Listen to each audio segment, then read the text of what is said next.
Et dans le monde, nous vous sommes très reconnaissants d'être fidèles à ce programme de B1 Télévision. Chaque semaine, Débriefing fait le tour des questions qui agitent le débat public. Les élections, c'est dans quelques petits jours, c'est dimanche prochain pour être précise. Et la campagne électorale s'achève la veille. Le dimanche, près de 40 millions d'électeurs iront aux urnes pour choisir le prochain président de la République et pour choisir les députés nationaux et les députés provinciaux. Et depuis quelques semaines, nous faisons le point sur la campagne électorale. Nous avons reçu une série de candidats, présidents de candidats députés. Et aujourd'hui, je serai avec un soutien du candidat président Chadari.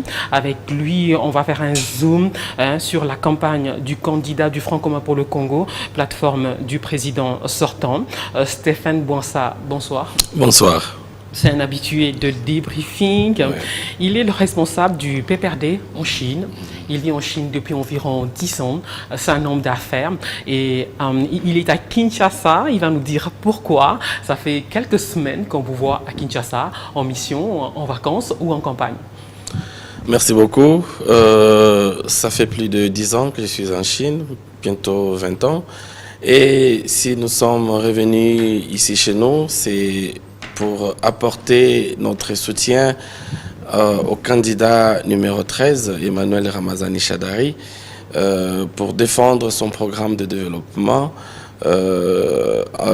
qui est axé sur le changement de la vie sociale et la continuité des œuvres déjà accomplies par le président de la République, Joseph Kabila Kabange. Et le retour en Chine est prévu quand, si ce n'est pas une question indiscrète? Oh, nous sommes venus pour la campagne, on sera là jusqu'à la fin. Ah oui. Alors, on va évoquer notamment les débuts de cette campagne d'Emmanuel Chadari. C'est par une messe, en fait, qu'il a débuté ces 4 semaines de campagne. On va voir pourquoi, on va comprendre pourquoi avec vous. Et la première question, vous-même, vous êtes croyant, catholique, musulman, protestant? C'est une question qui est un peu pertinente, mais moi, je suis chrétien, et chrétien conformément à l'évangile du Christ, mais je fais partie d'une famille chrétienne, ou soit d'une religion, que je ne souhaiterais pas pour l'instant dévoiler, mais peut-être à la fin, je vous dirai. Vous êtes le responsable de la cellule PPRD Asie qui soutient la candidature d'Emmanuel Chadari. Et je l'ai dit tout à l'heure, il avait commencé cette campagne par une messe. Et pourquoi? Merci beaucoup pour votre question qui est si pertinente, qui est liée, à mon avis, à la foi auquel je pratique depuis plusieurs années. En fait, si nous regardons par rapport aux Écritures, la politique fait partie de l'invention même de Dieu. Pourquoi je l'ai dit? Puisque Dieu, lorsqu'il a commencé par créer son univers, c'est conformément à une politique donnée. Et cette politique était la politique du choix. C'est-à-dire, Dieu dans l'univers omniscient, omnipotent, qui est au-delà du temps, il va dire que la terre soit et la terre fut. C'est-à-dire, il a fait le choix dans son programme. Et voilà pourquoi Emmanuel Ramazani Chadari, qui est aussi l'un des fils de Dieu, puisqu'il est créé par Dieu, il va à l'église pour rendre grâce à ses seigneurs, qui est le maître même de la politique qui consiste à développer et à sécuriser l'homme. Donc je pense que c'était si important qu'Emmanuel Ramazani Chadari reparte auprès du Seigneur pour lui dire « Mais voici et conduis-moi, mon berger ». Il est allé à la cathédrale Notre-Dame du Congo. Exact.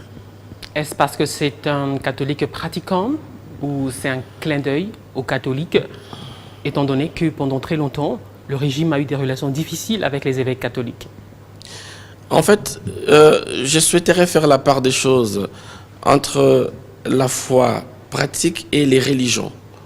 Puisque il y a ce qu'on appelle la religion catholique ou religion protestante, auquel chaque chrétien peut exercer sa foi. Et dans chaque religion, ils ont ce qu'on appelle leur doctrine, auquel ils défendent par rapport au passé ou à l'histoire de l'Église. Alors, Emmanuel Ramazani Shadari, il est parti à l'Église, ce n'était pas pour un clin d'œil, puisque par rapport à la foi, on ne fait pas plaisir ni à l'évêque, ni au pasteur, mais on rend grâce à ce Dieu qui fait que le pasteur et qui est le berger soit là pour prier pour nous et pour recevoir de lui les bénédictions qui viennent de Dieu. Donc je crois que c'était une profession de foi concrète d'Emmanuel Ramazani, pas face à la religion catholique, mais face à son Dieu qui est le Dieu créateur. Il y a un débat, hein? Et d'ailleurs ce débat fait rage sur faut-il associer Dieu dans les affaires politiques? Merci beaucoup. Je pense s'il faudrait associer Dieu dans le débat de la politique, cette question mérite d'être posée. Moi, comme vous me voyez, je suis l'œuvre de la politique de Dieu. C'est-à-dire que Dieu, dans sa politique programme, a souhaité que je sois créé conformément à son image et à sa ressemblance pour un objectif donné, pour une politique que Dieu avait mis en place, qui était celle du pouvoir. De quel pouvoir s'agit-il ici? Dieu, en créant l'homme, il lui a donné 3 principes du pouvoir. La première était celle de protéger la terre, la développer, et l'autre qui était le secret même de la fécondité, soyez, multipliez-vous. Et l'autre secret était celle de sécuriser la terre. Donc on voit Dieu, dans sa politique du management, va demander à l'homme de suivre sa politique. Mais entre-temps, Dieu, toujours dans sa bonté, va dire à l'homme, dans cette politique du jardin, il y a 2 arbres, c'est-à-dire il faut faire votre choix. Le choix entre cet arbre qui est devant vous, qui est l'arbre de la vie, et celle qui est l'arbre de la mort. Si vous la prenez, sachez les conséquences. Et déjà, Dieu va instaurer la politique au sein du jardin. Donc, l'homme était devant ses choix. Il devait faire ce que je peux dire aujourd'hui, comme nous allons d'ici là, le 23, faire le choix électoral, choisir la voie qu'il devait suivre. Mais malheureusement, il y avait une autre son de cloche qui est venue et qui a secoué, en fait, la vision de Dieu, la politique de Dieu qu'il avait sur l'homme, et ces enjeux-là sont venus avec une autre puissance. Cela veut dire que le débat politique est valable dans la chrétienté, puisque la politique nous permet d'exister. Ok, le débat politique est valable dans la chrétienté, ça veut dire quoi? Ça veut dire que les chrétiens peuvent prendre officiellement, des leaders religieux, des leaders chrétiens peuvent prendre des positions sur des questions politiques? Chacun a un pouvoir, lui est confié par Dieu. Puisque quand nous regardons ce que Dieu va instituer comme mission, puisque nous devons savoir, si nous voulons parler de la chrétienté, les chrétiens sont sur la terre comme étant 2 ambassadeurs qui ont une mission donnée qui consiste à prêcher le royaume de Dieu. De l'autre côté, nous avons l'État, qui est le gouvernement, dont Dieu les confie une mission spécifique, c'est celle de la jeunesse, de garder et de développer. Qu'est-ce qui se passe entre les deux? L'autre a ce qu'on appelle une mission divine, et le chef d'État ou le gouvernement en ont également. Et Christ va répondre sur cette question pineuse, où je ne vais pas entrer dans les débats de la religion, où il va tout simplement régler en disant à César ce qui est à César et à Dieu ce qui est à Dieu. Christ a demandé aux chrétiens de participer à la reconstruction politique de la cité, mais tout en se soumettant au gouvernant. Et ça veut dire qu'un chrétien ne peut pas protester contre son gouvernement. À vous entendre parler. La démocratie, elle est instaurée par Dieu et Dieu lui-même a placé les canaux de protestation. Parce que vous avez parlé de soumission, de chrétiens soumis. La soumission, elle est faite par rapport à la loi. Donc, si la loi nous demande d'être soumise, on se soumet. C'est ce que Christ nous demande. Et s'il y a des réclamations, il faut les faire conformément à cette loi. Donc, ce n'est pas la soumission, mais c'est l'ordre établi. Donc, il faut marcher sur cet ordre-là. Et un chrétien peut-il manifester pour réclamer un peu plus de démocratie, un peu plus de justice? Bon, ça dépendra, puisque le chrétien peut manifester, mais il doit recevoir l'ordre du gouvernement établi ou du gouverneur qui, en fait, gère sa ville. Ce n'est pas tout à fait interdit aux chrétiens, puisque les chrétiens participent à la construction de la cité, c'est-à-dire il apporte son dû au développement.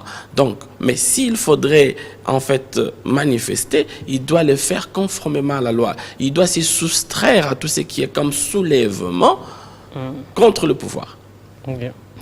Alors, est-ce qu'un chrétien peut faire la politique? Vous avez déjà répondu.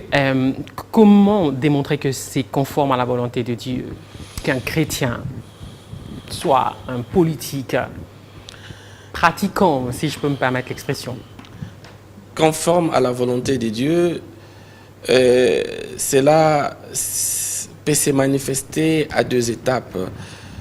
La première, comme je l'ai dit dès le début, la politique de Dieu pour l'homme et l'homme pour la terre était celle de la croissance, était celle de la protection, était celle de la paix, était celle de la sécurité, était celle de la non-ingérence de sa politique par les forces externes. Alors, comment savoir si réellement vous êtes dans le bon chemin? C'est lorsque vous contribuez, vous amenez vos apports d'une manière logique ou d'une manière raisonnable, afin que la nation retrouve son compte. Par exemple, je vais donner un exemple, ce qui se passe actuellement pendant cette période électorale, où l'on trouve certains de nos frères qu'on aime bien, qui demandent à certains de nos compatriotes de, je pourrais dire, réclamer le bulletin autre que celle instaurée par la CENI. Là, à ce moment-là, c'est monsieur qui veut en fait envenimer les choses. Il n'est pas dans la logique, excusez-moi, je ne condamne personne, à mon avis, il n'est pas dans la logique de la démocratie constructive ou de la continuité. Il est dans la logique de jet politique.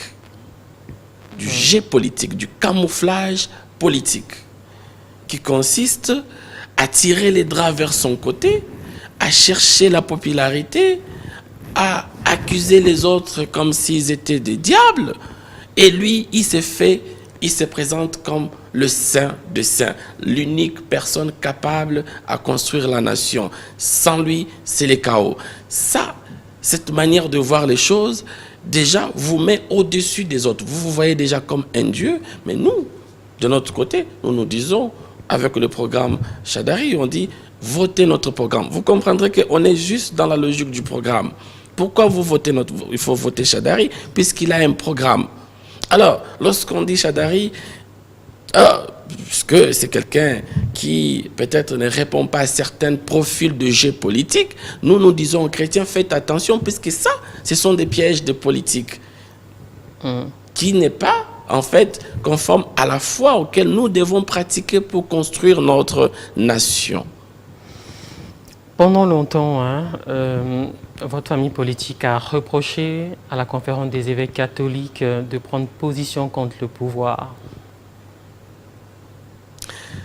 En tout cas, nous avons, s'il y a eu des déclarations de la sorte, moi je vous ai dit, lorsque vous m'aviez posé la question de savoir de quelle appartenance j'étais par rapport à la foi, je vous ai dit, je vais vous le dire après. Je crois que là, vous me parlez de la religion. La religion de l'Église, je pourrais dire romaine, et qui a ses propres logiques, et qui vit dans un espace donné, et cet espace-là a également une autorité établie par Dieu, et qui doit conduire tout un peuple, y compris même le prêtre qui y sont. Puisque la sécurité des évêques, la sécurité des chrétiens, dépendent d'abord également du berger qui est le chef d'État et le gouvernement qui doivent mettre à l'abri, protéger la souveraineté de l'État. Donc, s'il y a eu contradiction, je pense qu'il y a eu, par rapport peut-être à la religion et aux doctrines de certaines religions, mais je crois jusque-là, les gens ont compris qu'aujourd'hui, le Congo, la République démocratique du Congo, nous vivons notre foi chrétienne et nous voulons construire la République par rapport à notre foi chrétienne, par rapport à notre environnement. Et je crois même que les missionnaires qui sont là pour l'Évangile ont compris qu'ils doivent travailler pour le développement afin de réaliser cette parole du Christ qui disait « Allez et faites de toutes les nations mes disciples ». Mais comment y aller? Il faut avoir les moyens. Il faut construire les infrastructures. C'est pourquoi aujourd'hui, vous avez vu cette sens élevé du candidat numéro 13. Il est parti à l'église romaine pour dire que je ne suis pas en opposition avec vous, pour dire que mon parti est en fait je peux dire l'ensemble de la majorité qui sont avec moi, et même le président Kabila n'est pas contre l'Église. On a juste dit il faut respecter les institutions. S'il y a des réclamations à faire, il y a des canaux auxquels on peut les faire, puisque nous ne vivons pas dans une époque où il y a la guerre des religions, où les chrétiens sont menacés, où les chrétiens sont persécutés par ce qu'on appelait à l'époque de païens, ou certaines puissances, je pourrais dire, qui agissaient vers ces cités-là.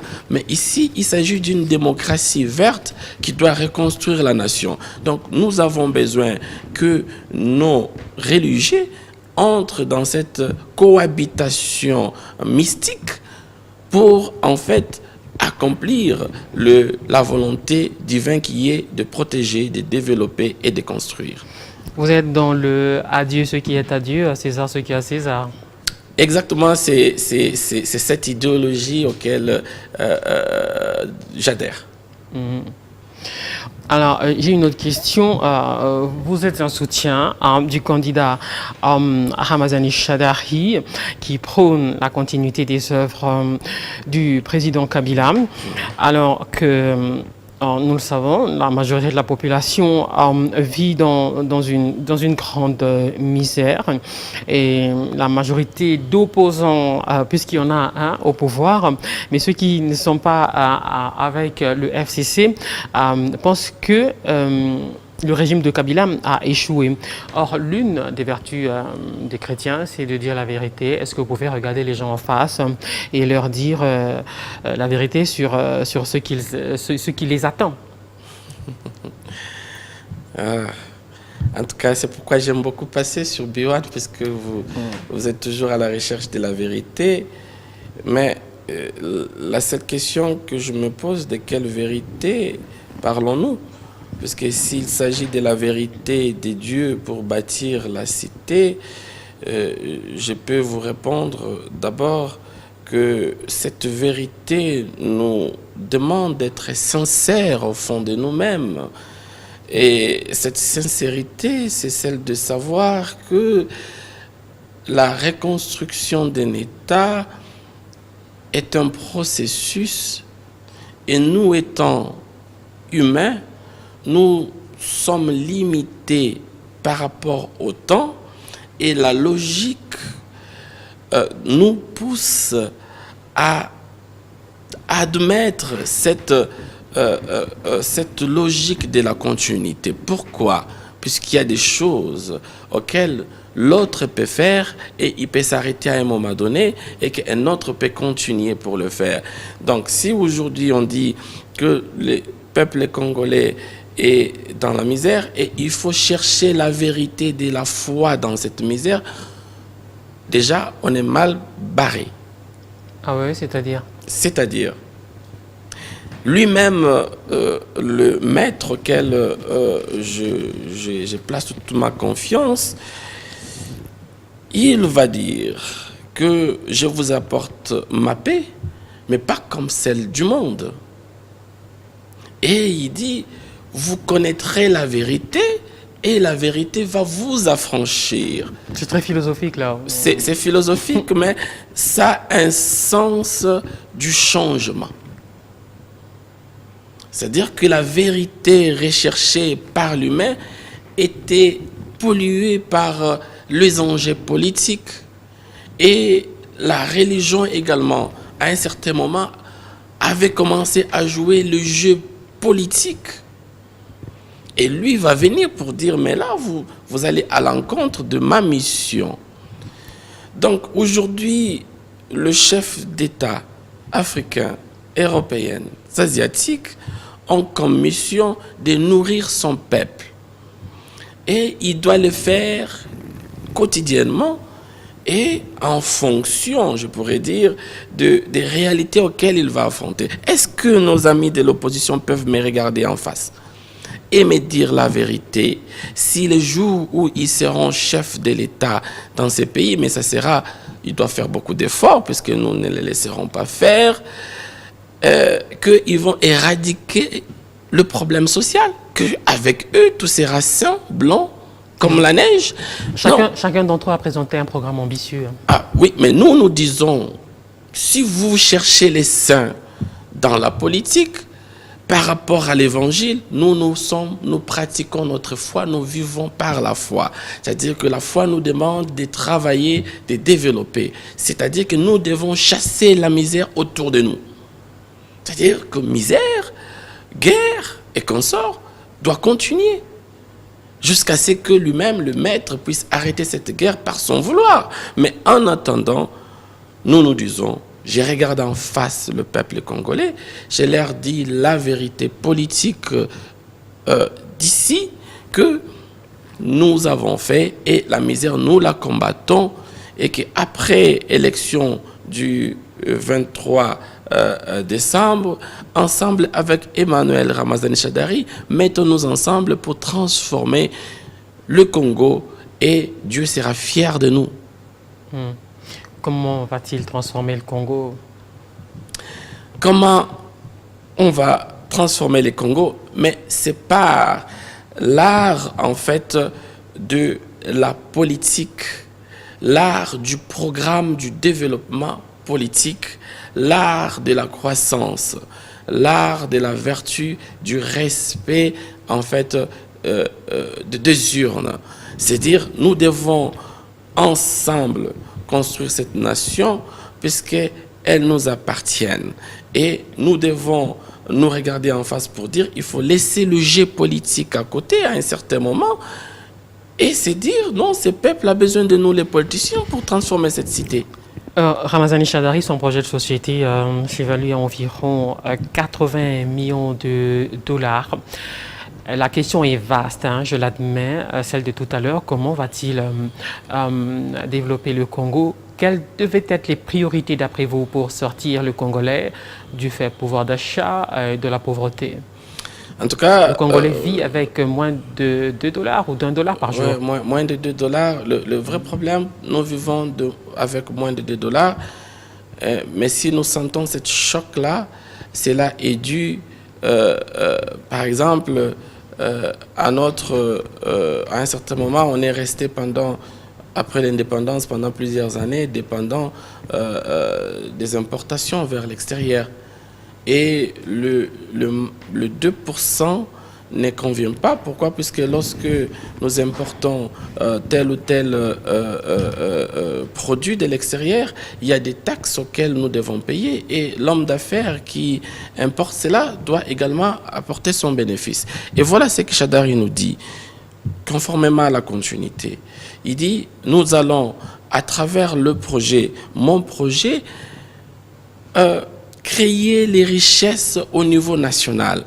C'est-à-dire appliquer la politique de la transformation et de la création de richesses, et cela va donner du travail. C'est-à-dire qu'avec le même 2 dollars aujourd'hui auquel, par exemple, nous ne pourrions pas faire face puisque nous importons les choses de l'extérieur, mais lorsque nous avons nos propres produits, le 2 dollars deviendra important.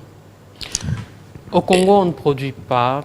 Au Congo, c'est vrai, on ne produit pas. S'il faut remettre les gens au travail, Oui. s'il faut favoriser la création de petites et moyennes entreprises, il faut de l'électricité. Il y a des coins au pays où il n'y a pas d'électricité. Comment faire justement pour augmenter le nombre de Congolais qui ont accès au courant électrique afin qu'ils se développent, qu'ils créent des entreprises?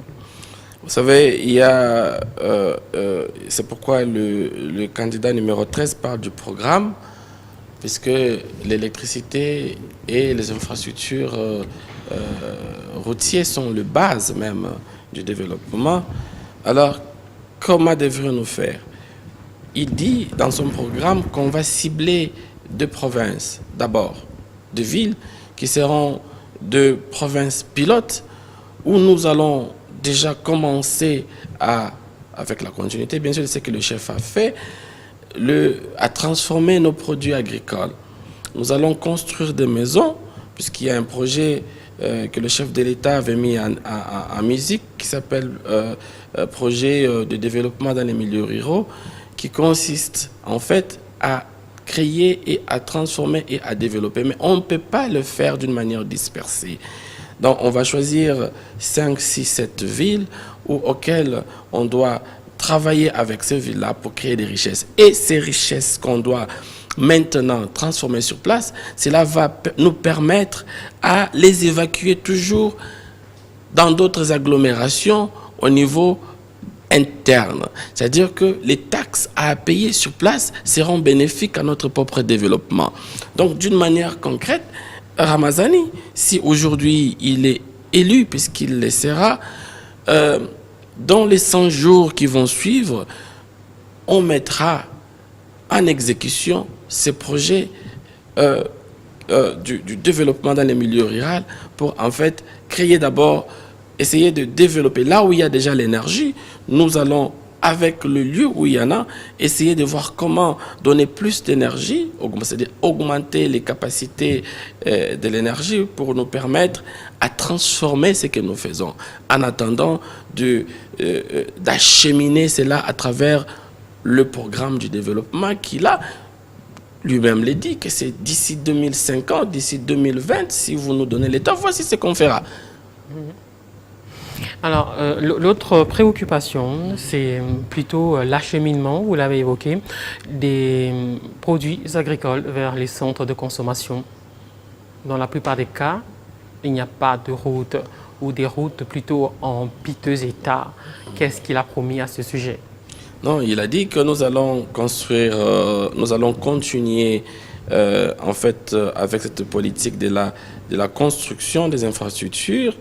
Et cela va nous permettre également de prendre en charge le frais de la maintenance de tout ce qu'on a déjà construit. Parce que vous savez, lorsque nous avançons avec 10 pas d'avance, mais entre-temps, il y a ce que nous avons construit comme infrastructure, c'est détériore. C'est-à-dire, à un certain moment, nous sommes dans la continuité de tout ce qu'on a fait jusqu'ici. Donc, ce qu'il fera, il y aura de nouvelles routes, mais nous allons cibler les lieux stratégiques. Et ce n'est pas seulement ça, puisque directement dans son programme, il a parlé d'une coopération, je pourrais dire, équilibrée. C'est-à-dire qu'avec tout ce qu'on va produire sur place, qu'est-ce qui va se passer? On aura des contrats avec des pays, je parle d'Asie, puisque je suis, qui vont nous permettre d'exporter nos produits également vers l'extérieur. C'est-à-dire que d'ici 2020, d'ici 2050, tout Congolais qui est à l'étranger, si nous travaillons bien, si nous comprenons que nous devons accompagner notre chef de l'État qui sera élu et éviter les erreurs qu'on a commises à 2006 et à 2011, les choses exactement changeront. Et je crois que nous n'allons pas nous plaindre, mais en attendant, nous demanderons également à ceux qui ne sont pas encore servis d'être patients, puisque le développement, c'est tout un processus, excusez-moi, et nous arriverons partout jusqu'au fin fond de la République. L'autre épine dans le pied des gouvernements qui se sont succédés ces dernières années, ce sont les routes construites mais qui ne durent pas longtemps. Pendant longtemps, passez-moi la répétition, on a évoqué la nécessité de traduire en justice ceux qui gagnent les marchés de réfection de ces routes-là. Ça a été fait une fois, mais une procédure en justice qui n'avait pas à proprement parler abouti. Que faut-il faire pour qu'il y ait des routes qui durent plus longtemps, comme on le voit ailleurs, 10 ans, 20 ans, avant que les premiers nids de poules n'apparaissent? Ici chez nous, il y a des nids de poules qui apparaissent sur les routes au bout de 3 mois. En tout cas, merci beaucoup. C'est ça, en fait, l'essence de la continuité. Et si vous posez cette question aux gens qui font la recherche, ils vous diront, les scientifiques, que lorsque on est en train de faire aboutir un projet scientifique, par exemple envoyer le fusée vers je ne sais pas quelle planète, et cela également demande beaucoup d'expérience, beaucoup d'études et beaucoup du temps. Mais nous, déjà depuis 2006, lorsque le chef de l'État a commencé avec le 5 chantiers pour reconstruire la nation, c'est-à-dire que nous avons fait avec nos moyens de bord, avec les partenaires qui nous accompagnaient. Mais il y a aussi quelque chose de très important que nous devons souligner, c'est-à-dire que les routes, on prend soin de ces routes-là. C'est ce que je viens de dire, de la maintenance. Que ce soit la maison qu'on va construire, ça a besoin d'être maintenu à son état habituel. C'est comme l'homme, à un certain moment, il faut chaque fin d'année aller à l'hôpital, faire les check-ins de votre santé, voir là où ça ne va pas, pour essayer d'équilibrer votre santé. C'est-à-dire que c'est tout un budget qu'il faut allouer sur ces problèmes de maintenance des routes. Et entre-temps, on ne peut pas toujours à 100% donner tort au partenaire, par exemple, qui vient construire une route puisqu'il ne la construit pas pour qu'elle soit détruite. Vous voyez? Donc, c'est-à-dire qu'il n'y a pas eu un problème juridique entre ceux qui construisent. On attend des poursuites judiciaires contre justement ces partenaires, comme vous les appelez, oui, qui ne construisent pas des bonnes routes. Bon, s'il y a des partenaires qui ne construisent pas de bonnes routes, ils seront poursuivis. Et je peux citer le cas de l'avenue Sayo dans la commune de Kassavou, par exemple, parce que je la connais, j'y passe de temps en temps. Et cette route, elle a été refaite il n'y a même pas une année, si je ne me trompe pas. L'avenue Ngouma, pas loin d'ici. Je vais vous dire une chose. Rien que ces deux-là, l'avenue Université. Je vais vous dire une chose. Et c'est la vérité. Ce que je vous dis, je ne vous mens pas. Nous sommes dans un pays climatique où la pluie et certaines, je pourrais dire, situations naturelles font de sorte que tout ce que nous construisons, des fois, par exemple, comme des routes, il y a des ravins qui viennent de partout, par exemple, et qui peuvent endommager ce que nous avons mis autant de millions pour en construire. Cela veut dire quoi? C'est-à-dire que avec cette maturité réalité de la reconstruction que nous aurons à fur et à mesure, nos techniciens, nos ingénieurs demain construiront des routes qui vont s'adapter à notre environnement, c'est-à-dire à notre, je pourrais dire, à nos météos. C'est-à-dire que demain et après-demain, nous allons, avec les villes, la météo n'est pas une excuse. Non, c'est pas une excuse. Pourquoi ne pas plutôt évoquer l'incivilité? Ça, c'est un problème. Je viens en venir. Les caniveaux sont devenus des poubelles publiques. Je viens avec petit à petit. Parce qu'on soit à Kinshasa, il n'y a pas de poubelle publique. Oui. Résultat, le Quinois, il jette ses ordures dans les caniveaux, apparemment parce qu'il n'a pas d'autre choix. Et les caniveaux se remplissent d'ordures. Quand la pluie arrive, les eaux débordent sur la chaussée et c'est mal barré. Oui, c'est pourquoi je disais on va aller avec petit à petit, puisqu'il y a beaucoup de choses qu'il faut traiter au même moment. L'incivilité des citoyens. Je pense qu'il y a un problème il n'y a pas de répression. Je pense que les chefs, ceux qui dirigent le ville, à ce moment, nous écoutent.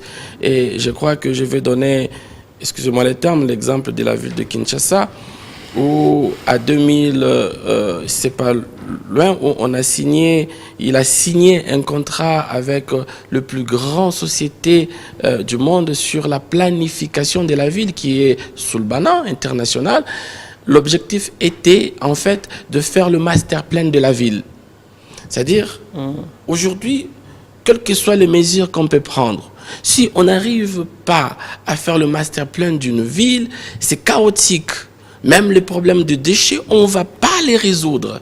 C'est-à-dire que c'est pourquoi Emmanuel Ramazani Shadary part dans son programme de voir comment il va régler tous ces problèmes-là. Aujourd'hui, le problème des déchets est lié, en fait, au nombre d'une population d'un État. Combien de poubelles allons-nous mettre en place pour la ville? Ça, c'est la première question. Mais cette question, on la répond par quoi? On la répond par la politique de ce qu'on appelle comment on appelle ça, il faut mettre en place, il faut en fait étudier pour savoir on a combien. La population congolaise est de combien? C'est-à-dire, il faut faire... La ville de Kinshasa, par exemple, elle seule compterait, ce sont des chiffres approximatifs, 14 millions d'habitants. Or, Kinshasa n'a pas été construit pour 14 millions d'habitants. Oui. Départ... En fait, j'ai parlé de recensement, en fait. Okay. Le recensement nous permet exactement de savoir que Kinshasa aujourd'hui ne répond plus aux mêmes conditions qu'hier, c'est-à-dire qu'on a plus de monde aujourd'hui qu'avant. Alors, il faut combien de poubelles? Il faut combien de déchets? Est-ce que ces déchets, on va les jeter où? Même le fleuve Congo ne suffit plus. Qu'est-ce qu'il faudra? Il faut traiter ces déchets et lui donner d'autres valeurs. On ne va pas encourager les gens à jeter. Nous n'encourageons pas. Nous disons d'abord les problèmes de fléau, ce qui est réel. C'est pourquoi Emmanuel Ramazani Shadary est là pour continuer. Et entre-temps, le gouverneur de ville, ils vont éduquer également la population de savoir que nous avons déjà les problèmes des déchets partout. Qu'est-ce qu'il faudra? On doit se prendre en charge, chercher là où il y a des poubelles, souffrer avec les déchets que vous avez, trouver là où il y a des poubelles et jeter. Et entre-temps, il y aura des gens qui viendront les récupérer. Ça également, ça fait partie du programme de développement. Puisque on doit partir avec ce que nous avons. C'est pourquoi moi j'ai dit aussi, je n'ai jamais vu un État au monde qui se développe ou qui se développe au même moment avec la mentalité de son peuple. C'est rare. Laissez-moi vous le dire, c'est choquant, mais c'est la vérité, puisque le développement précède toujours. Et les gens, qu'est-ce qu'ils font? Avec l'éducation qui suit, avec les infrastructures qui sont construites, on les apprend comment les utiliser. Donc c'est pourquoi nous, dans ce programme, nous disons, il y a des problèmes de déchets, il y a les problèmes de ceci, nous allons construire les infrastructures, nous comprenons qu'il y a un flux de la population et nous devons faire un programme. Un exemple, juste un exemple de transport, sur les transports. Combien de bus on peut mettre pour la ville de Kinshasa? Et nous disons que nous estimons qu'il y a autant de gens dans la ville. Et c'est juste une estimation provisoire. Mais si je dis, je veux mettre combien de bus pour la ligne, par exemple, de la Gombe jusqu'à... Je dois mettre 50 bus, 100 bus. Mais pour combien de personnes qui vont en Galliema? Est-ce qu'on connaît? C'est-à-dire que nous avons un problème. C'est pourquoi, mes chers compatriotes, les statistiques, les chiffres sont imaginaires. Et ça posait même les problèmes lorsqu'on proclame les élections. Chacun s'est dit qu'il est gagnant. Mais avec elle, il dit, je suis le premier avec 60% et l'autre a échoué. Mais avec quel chiffre? Parce que lorsqu'on les a demandé, je ne sais pas si c'est à 2000 combien, qu'on pouvait faire les recensements, ils ont mal compris. Il y a eu des troubles. Ils ont dit qu'on voulait le glissement et changer la constitution. C'est-à-dire demain ou après-demain, tous ces gens-là vont revenir pour dire, en tout cas, Kabila avait raison. Il avait raison aussi de dire qu'il n'a pas réussi à changer l'homme congolais. Mais est-ce qu'on peut comprendre qu'est-ce qu'il voulait dire par là? Je voudrais poser cette question. D'accord. Êtes-vous de l'avis de ceux qui estiment qu'il faut les états généraux de l'homme congolais pour changer les mentalités, pour tenter de changer les mentalités? Non, moi je ne souhaiterais pas donner l'exemple comme s'il y a un désespoir dans le changement du Congolais. C'est parce que le chef de l'État voulait dire, on l'a mal compris. Et le chef de l'État a juste voulu créer un choc dans la tête des Congolais pour qu'ils comprennent qu'ils sont d'abord Congo. Vous voyez? Avant de devenir un autre État qui n'a pas voulu citer. C'était quoi la philosophie du Congo? C'est-à-dire, c'était le développement, c'était le changement que Lumumba a milité et c'est ce que Mosé a voulu mettre en place et c'est ce que Joseph Kabila veut mettre en place et c'est ce que Emmanuel Ramazani veut continuer sur cet élan. Donc, ce n'était pas, je pourrais dire, une déclaration de faiblesse, mais c'était juste une interpellation pour dire, nous sommes un grand peuple, nous devons nous prendre en charge, on doit changer notre manière de voir la démocratie. On doit changer notre manière de faire de la politique. Puisque le peuple a besoin de nous. Il s'est adressé surtout aux opposants. Okay. On a terminé. Stéphane Bouansa, responsable du PPRD en Chine, où il vit depuis plus de 10 ans, soutien d'Emmanuel Shadari, candidat du FCC à l'élection présidentielle. Une conclusion en 2-3 mots. Merci. La conclusion que je peux aujourd'hui aborder va aller dans le sens du programme et de la politique. Et je demande à tous ceux qui se sentent aujourd'hui chrétiens ou religieux de voter et de ne pas douter, puisque un chrétien a en fait ses droits du vote. Et j'ai amené avec moi, pour ne pas trop vous prendre du temps, il y a un livre sur la loi électorale, sur le 4e article, il dit le vote est un droit civique. Tout Congolais de l'un ou de l'autre sexe, âgé de 18 ans au moins, est appelé à y prendre part. C'est-à-dire que si tu es chrétien, je vous demande de sortir de vos maisons et d'aller aux urnes pour sanctionner tous ceux qui veulent apporter dans notre environnement le système de géopolitique et non de la politique de la reconstruction. D'où nous devons les savoir, ils sont instables dans leur comportement, ils changent du jour au lendemain avec des discours incendiaires. Mais c'est nos frères, on doit les aimer, mais votons utile. Moi, je vote et je voterai pour Emmanuel.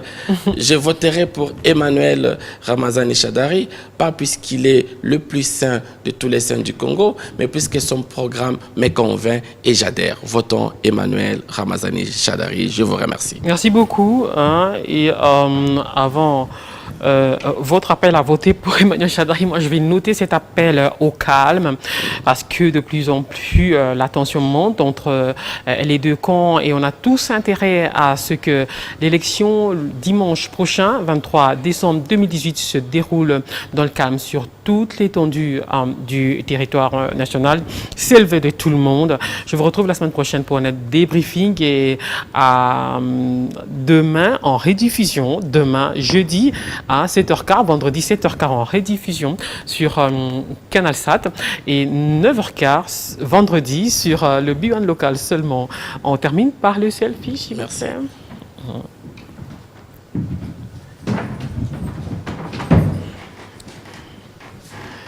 On est sur cette caméra-là. Vous regardez le téléphone. Ok. Comment on dit à mercredi prochain?